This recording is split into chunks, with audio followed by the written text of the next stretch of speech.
자, 93회 전산세무 1급. 자, 일반 전표, 메인 매출 전표, 결산 분기까지 손풀이를 한번 진행해 볼게요. 자, 1번부터 갑니다. 1번.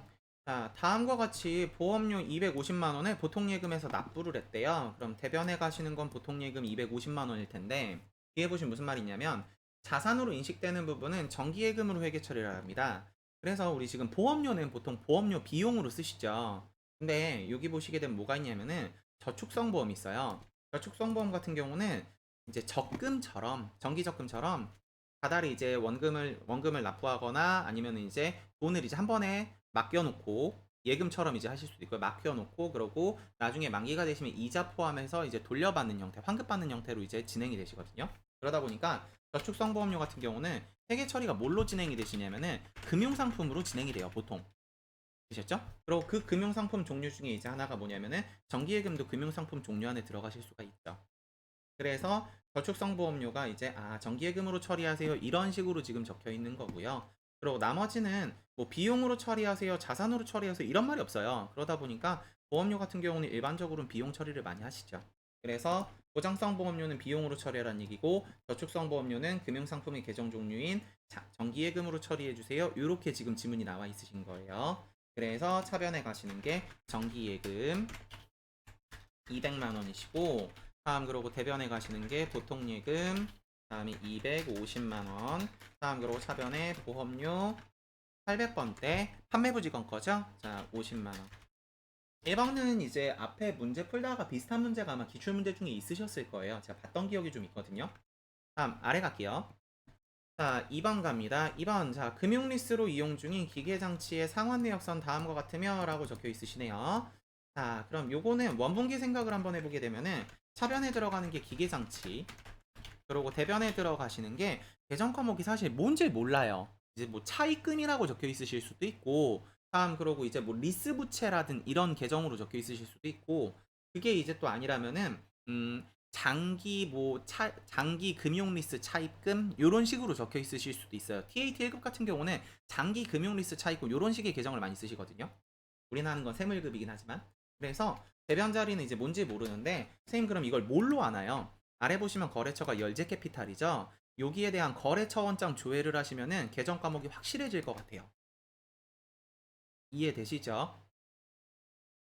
그래서 그렇게 보시면 되고 원분기에는 지금 차변에 현할차가 적혀 있을 수 있는데 그거는 이제 우리 현할차까지는 신경을 쓰는 문제는 아니니까 바로 그냥 바로 가보겠습니다. 그래서 5월 31일 거죠. 그래서 5월 31일을 보시게 되면은 할부금이 50만 원인데 납부하는 할부금이 50만 원인데 그 중에 원금이 48만 원, 다음에 이자가 2만 원이래요.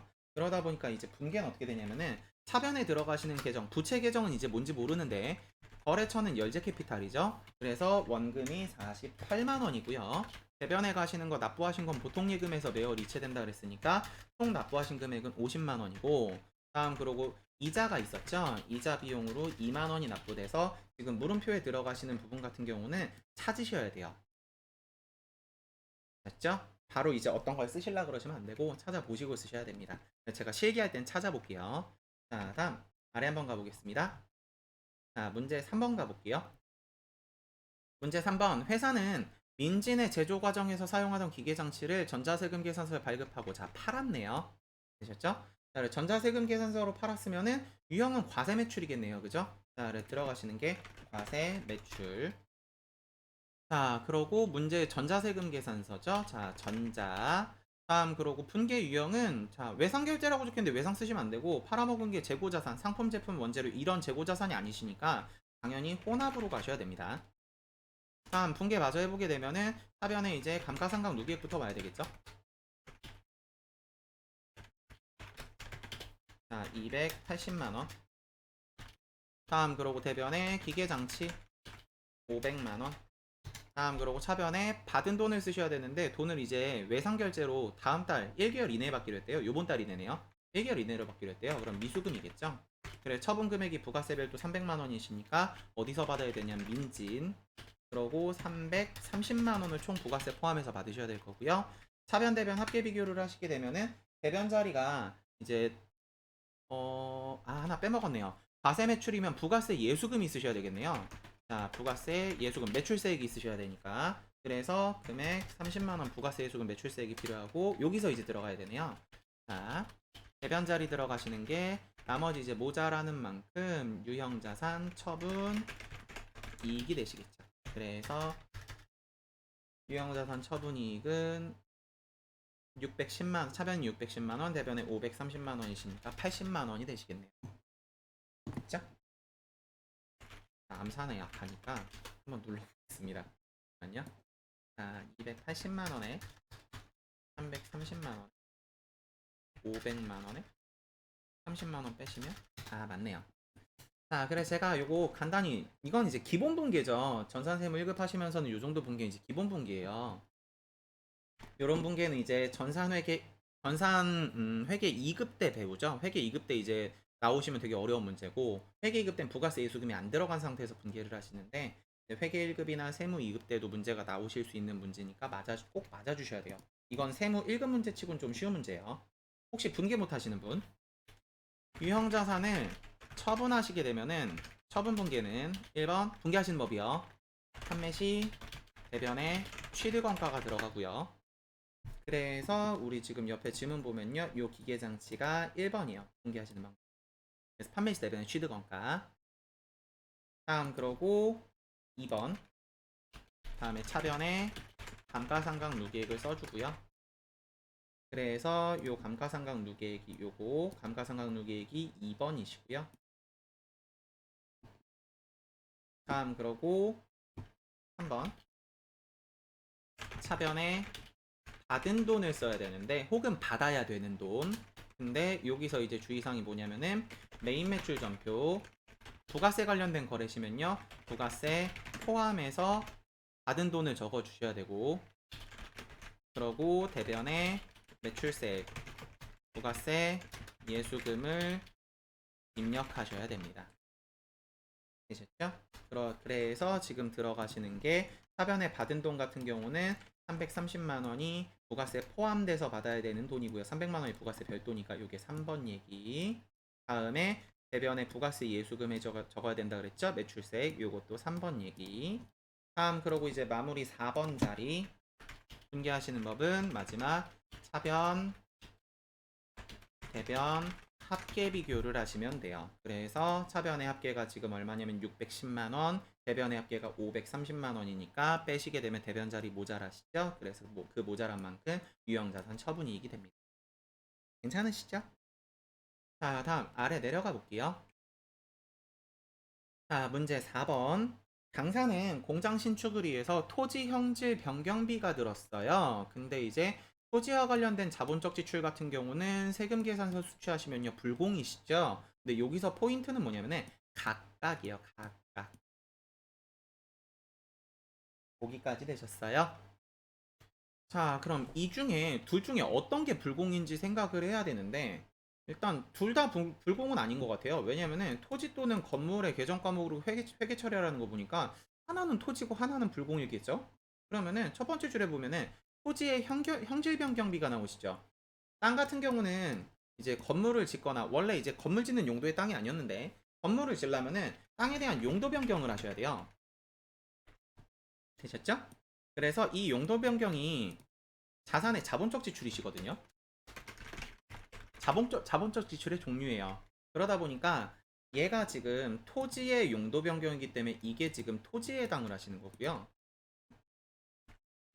다음에 건물을 지으려면은 이제 밑에를 파서 철근을 올리고 이런 식으로 하셔야 되겠죠. 그래서 공장의 신축을 위해서 토지 굴착 비용인데 굴착을 하시는 이유는 이제 철근 같은 거를 이제 심으시려고 굴착하는 경우가 있으니까 이 부분 같은 경우는 건물에 대한 얘기가 돼요. 그래서 가방에 가시는 게 550만원 같은 경우는 토지 얘기시고요. 330만원은 건물 얘기시거든요. 그래서 위에 550만원은 불공, 아래 330만원은 과세 매입이 됩니다. 괜찮으시죠? 자, 그래서 한 번 더 가면은 아래 보면 이제 제가 답을 이제 적어보면 불공, 다음에 전자세금 계산서가 있었죠? 전자. 다음에 토지에 대한 자본적 지출은 돈을 이제 뭘로 지급했냐면 보통예금에서 지급을 했대요. 그래서 들어가시는 게 혼합. 그래서 차변에 들어가시는 거 토지 550만원이시고요. 대변에 가시는 거 보통예금 550만원.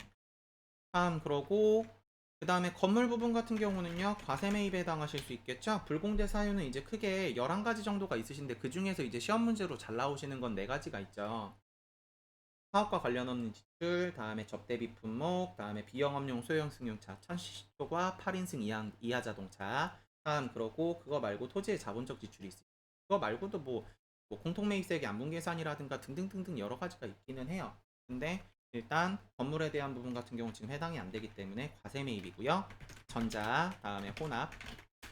그러고 차변에 들어가시는 거 건물 부가세 빼고 공급가액은 300만 원인데 대변에 돈 지급하실 땐 부가세 포함해서 지급을 하셔야 되죠. 그리고 과세 매입이시면요, 매입세 공제를 받을 수가 있다는 얘기죠. 그래서 매입세 계정인 부가세 대급금 계정이 30만 원이 붙습니다. 괜찮으시죠? 그래서 1, 2, 3, 4인데 사실 이번 시험 전표는 1번 같은 경우는 요거 때문에 조금 헷갈리셨을 수 있는데 기출문제를 좀 풀어보셨으면은 비슷한 문제 유형이 있었어서 괜찮았을 거예요. 근데 이제 4번 문제, 뭐 2번, 3번은 뭐 어려운 문제는 아니고요. 4번 문제 같은 경우는 각각이라는 포인트를 놓쳐서 이제 따로따로 이제 세금 계산서에 대해서 전표를 쳐야 되는데 그걸 실수하신 분들이 있지 않을까 싶습니다. 제 생각에는. 되셨죠? 다음 그러고 아래 이제 내려가 볼게요. 자, 결산 문제 가보겠습니다. 자, 결산 문제 1번. 자, 당사는 소모품을 구입하는 시점에 모두 소모품으로 처리하고 있다고 가정한다 라고 적혀 있으시죠? 자, 요거는 이렇게 창 좀 밀어가지고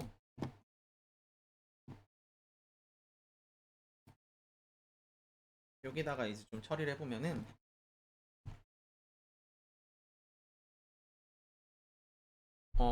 소모품에 대한 회계 처리는요, 이제 2가지로 갈라져요. 그래서 기중에 자산으로 처리했냐, 다음에 기중에 비용으로 처리했냐, 2가지로 갈라지시거든요. 요거 이제 성급 선수 미수비 지급, 성급 비용이나 선수 수익할 때도 이제 비슷해요. 자, 그래서 기중에 자산으로 처리하시게 되면은 소모품을 이런 식으로 회계 처리를 하신 거고, 차변의 소모품 대변의 현금 이런 식의 분계가 있을 수 있고, 기중에 비용 처리했다라는 건 차변의 소모품비 대변의 현금 이렇게 처리하실 수 있거든요. 근데 어떤 방법으로 처리하셔도 일단 분계를 하시는 기본 포인트는 차변에 있는 계정을 무조건 반대로 넘기시는 거예요.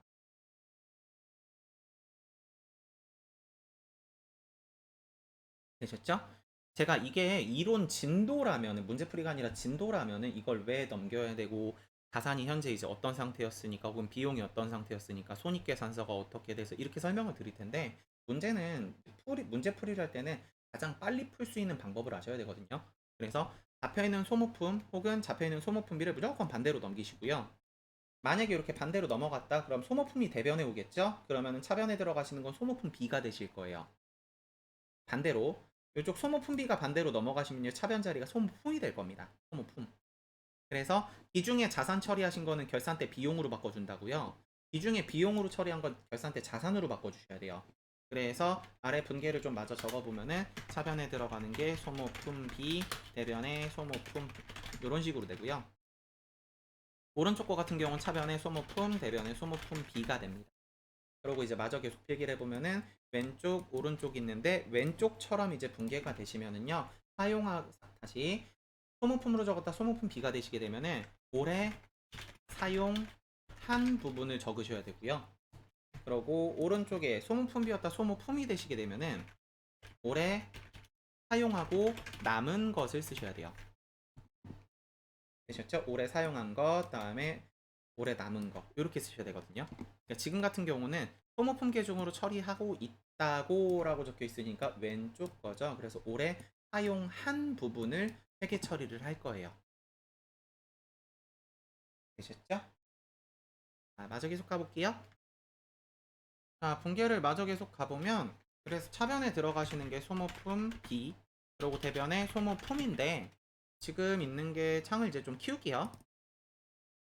지금 있는 게 판매 부분에 사용액이 있고 나머지가 제조부가 있대요. 자, 그리고 지금 나와 있는 게 전부 다 사용액입니다 라고 적혀 있죠. 그럼 뭐 계산을 따로 하실 필요는 없겠네요.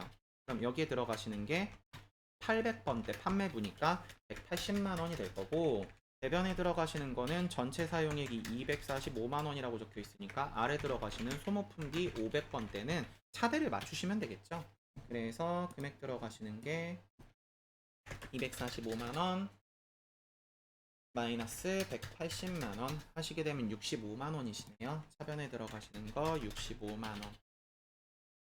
괜찮으시죠? 자, 다음 그러고 아래 내려오시면은요. 성급 비용도 자 하시는 법이 동일해요. 무조건 이제 잡혀 있는 거 무조건 반대로 넘기고 시작을 하시는 거예요. 되셨죠? 그리고 요것도 이제 제가 왼쪽에다 유형을 조금 써보면은 기중에 자산으로 처리한 게 있다 라고 문제가 이제 나오시면은 지금이 이제 자산 처리한 문제예요. 성급 비용이 자산이니까. 그러면은 분계가 요런 식으로 돼 있을 텐데 결산이 대신 무조건 반대로 넘기라 그랬으니까 하변에 보험료 대변에 성급 비용 요런 식으로 회계 처리가 떨어지고요. 다음에 아래다 제가 마저 지워졌네. 다시 한 번만 쓸게요.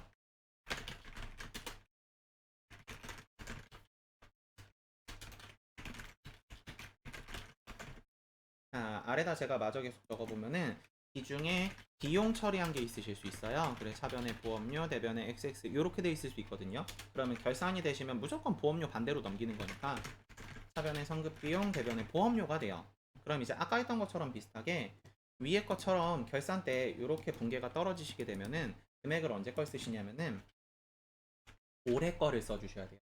아까 제가 소모품 할 때도 설명을 드렸죠. 사용한 부분을 쓰셔야 되거든요. 이 중에 자산 처리하셨으면 결산 때.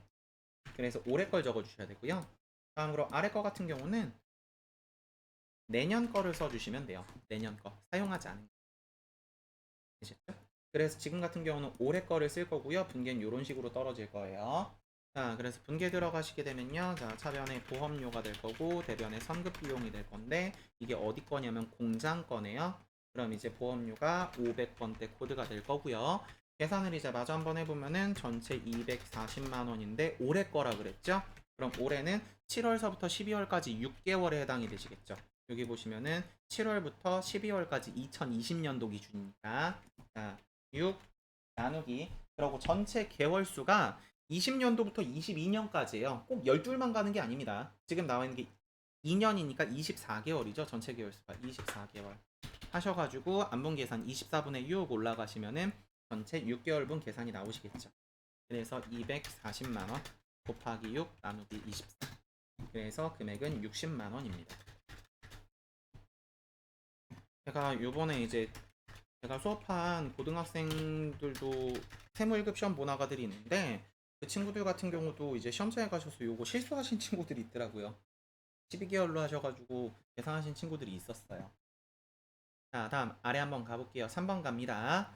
자, 3번 장기 차입금 내용 및 상환 방식은 다음과 같다라고 적혀 있으시네요. 자, 그럼 지금 은행이 절세은행도 있고 구리은행도 있어요. 그럼 요 중에서 장기 차입금이 결산 문제로 나왔다라는 거는 결과적으로 갚을 날짜가 1년 이내로 들어온 유동성 장기 부채로 대체해 주세요. 이런 말에 지금 문제인 거예요.